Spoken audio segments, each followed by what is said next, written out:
Hello and welcome back, everyone, to another Giant Take Podcast YouTube channel video. We've got some breaking news today.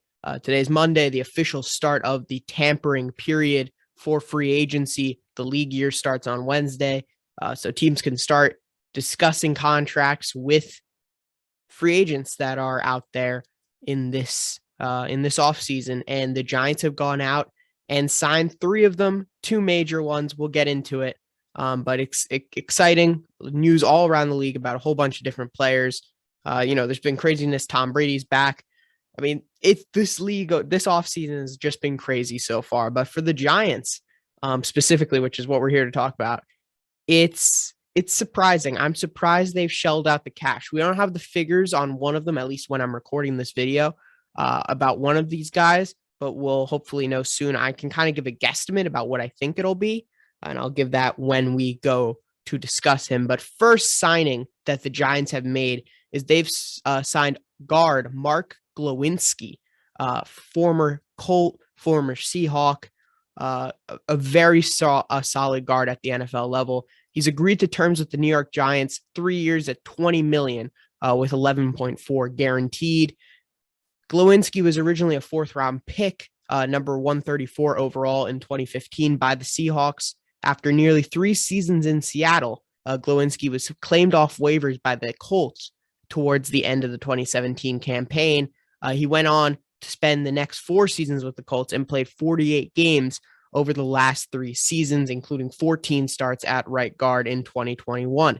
Glowinski's 70.1 PFF grade ranked him 21 out of 80 eligible guards last season. And Mark Glowinski, 2021, here's some advanced stats per PFF. He had 2 sacks allowed last season. Both were against the Titans. He had 8 QB hits, but only 1 QB hit allowed from week 7 to week 18. And 38 pressures allowed. I got to, kind of delve into his film and see what happened there. But 38 pressures is quite a bit. So we're going to have to see what happened with Glowinski in terms of giving up a whole bunch of pressures. Sometimes, the pressure stats kind of like a weird one because it's kind of, every person sees differently. I don't know exactly if there's an exact metric for pressures. So that's something you have to kind of look at the film and see, is it really a big deal or is it not? He's known to be a very good run blocker and about an average pass blocker.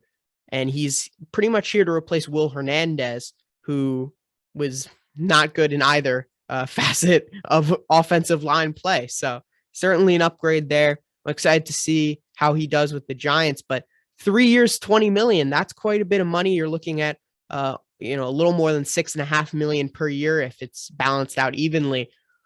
How are the Giants going to afford that? I tweeted out that I think James Bradbury is probably going to be someone you're going to see on the move very soon because the Giants don't really have cap space to be making all these moves, at least at the current moment, unless, of course, these Martinez and Shepard restructures were more than we once believed. So something to take a look at. The Giants will be making more moves, I believe, in the next few days, but more likely on the outward end.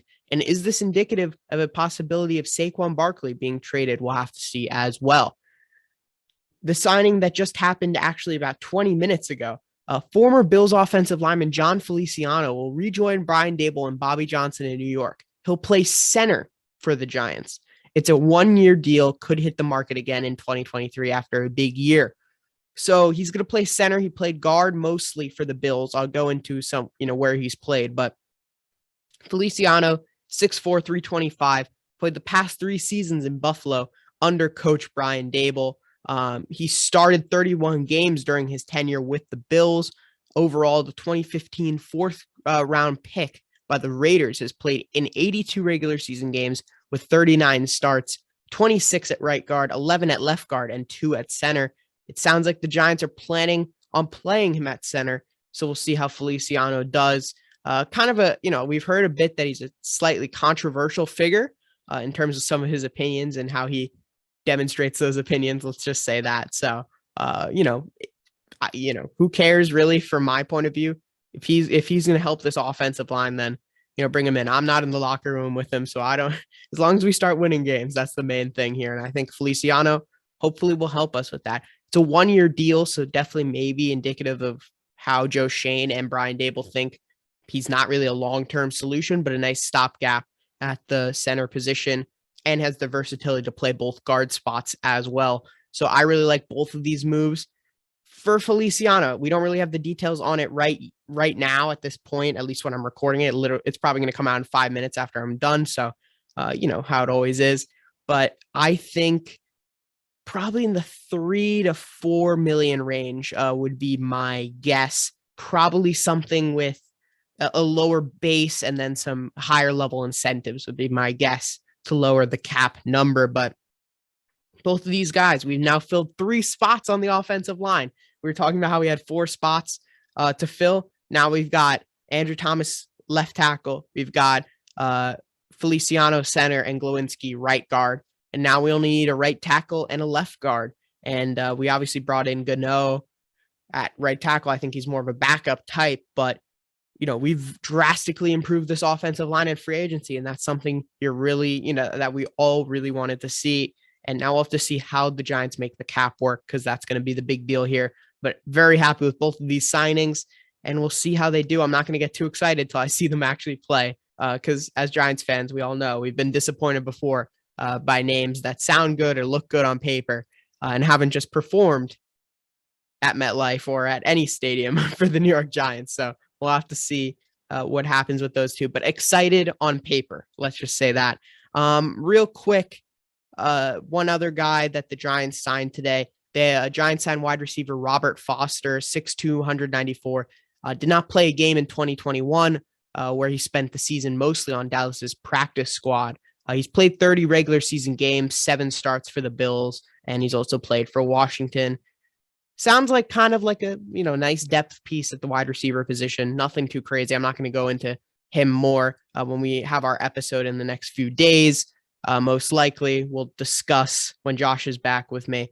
We'll discuss more about him and what he could bring to the Giants. And finally, the Giants have also re-signed CJ Board for another year.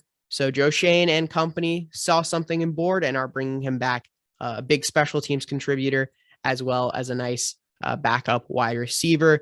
Austin Johnson signed with the Chargers, 2-year, $14 million. BJ Hill signed a 3-year, $30 million with the Bengals. Keon Crossan signing with the Dolphins on a 3-year, $10.5 million deal. And Evan Ingram signed with the Jaguars for a 1-year, $9 million deal, or $10 million with 9 guaranteed there for Evan Ingram. Giants looking good in the comp pick situation for next year. So let's see how many more of these free agent Giants get big paydays in free agency as the start continues and as free agency officially begins on Wednesday. And we'll see what happens there. Thank you everyone for watching. Make sure to go follow us on Twitter at the Giant Take Pod. Follow me on Twitter at Anorian23, and subscribe. Give us a like, comment, whatever you want to do. We really appreciate it. And we'll see you next time with another Giant Take video. Peace.